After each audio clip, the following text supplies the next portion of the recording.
आया है। जिस प्रकार का दावा आप लोग कर रहे थे ट्रिपल इंजन की सरकार बनाने का, उसी प्रकार से मैंडेट नजर आ रहा है। क्या कैसे देखते सर पूरे चुनाव को?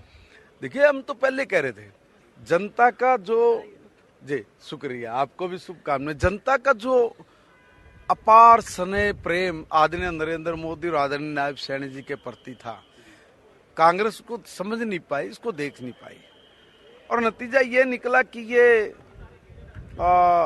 भारतीय जनता पार्टी को कोसते रहे, गाली देते रहे, और उधर लोग इनके आचरण व्यवहार को वाच कर रहे थे।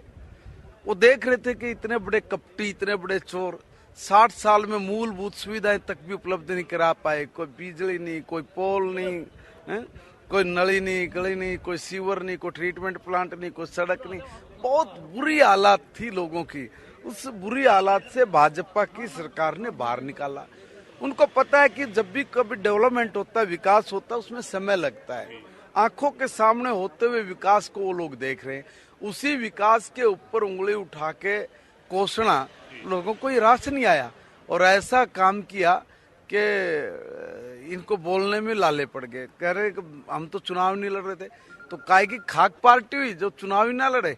किस चीज की पार्टी है जो चुनाव ना लड़े? फिर ये कह के भाग रहे हैं कि भी ये तो भाईचारे का चुनाव है। तो सारी कांग्रेस पार्टी डूब मरो, तुम्हें तो भाईचारे ने भी नकार दिया। हुड्डा साहब तो ये भी कह रहे हैं कि कोई खास फर्क नहीं पड़ा, जो स्थिति पहले थी वही स्थिति अब है। ठीक है, इसी तरह कहते रहिए, कोई फर्क नहीं पड़ेगा। हम कब कह रहे फर्क पड़ा? भाई खाल बहुत मोटी है, बरसों से राजकाज किया है, लूटपाट की है, बहुत जमा कर रखा है लोग। इन पे क्या फर्क पड़ने वाला? फर्क तो उस गरीब आदमी पे पड़ा जो बेचारा मर गया, जिन्हें अपनी जान दे दी, जो आज तक इन कसाईयों के हत्थे चढ़ के अपना जीवन तक भी लगा बैठा। इन पे क्या फर्क पड़ना था? फर्क तो उस आदमी पे पड़ रहा है ना, जिसने जीवन भर कुमाया और इनके हवाले कर दिया। अब जो कुमा रहा है वो उसके घर में जा रहा है, खुश है। वो नरेंद्र मोदी जी की नीतियों से, वो नायब सैनी की नीतियों से खुश है, और इसलिए खुशी में उसने क्लीन स्वीप किया। आप एक बात बताइए, रिकॉर्ड पे रिकॉर्ड टूट रहे हैं भाई।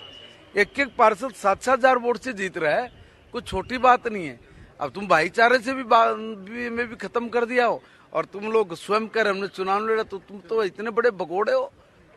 अब इस पे मैं जनता को ही विश्वास की बात नहीं कर रहा हूँ, कांग्रेस पार्टी को भी अपने नेताओं पे विश्वास नहीं है।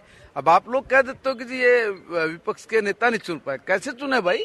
दो बात है, या तो कांग्रेस के हाईकमान को अपने नेताओं पर विश्वास नहीं है, या कांग्रेस पार्टी में कोई योग्य नेता नहीं है, इसलिए यहाँ भी काम नहीं हो पाया। और ये दोनों ही चीजें नीचे भी लागू होती है। जनता को कांग्रेस पे विश्वास नहीं है, और कांग्रेस में कोई योग्य व्यक्ति नहीं कि जो जनता की बात को समझ सके, सुन सके।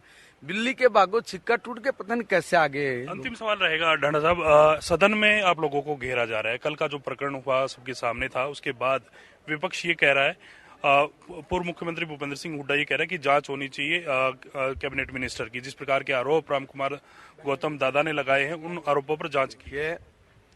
ये इसी तरह के शब्द बोल के मीडिया में बने रहने का एक इनके पास नायब तरीका है, और ये लोग और तो कुछ ढूंढ नहीं पाते।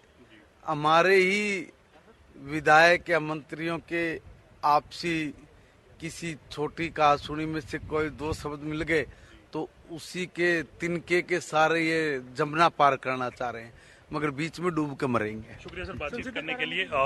महिपाल ढांडा साहब थे कैबिनेट मिनिस्टर। इनकी तरफ से तमाम निकाय चुनाव को लेकर जानकारी दी है कि किस प्रकार से भारतीय जनता पार्टी ने निकाय चुनाव लड़ा, और वहीं कांग्रेस पर जमकर निशाना साधते हुए नजर आए हैं। कैमरामैन मुकेश के साथ मैं रवि कलरमन, हरियाणा न्यूज, चंडीगढ़।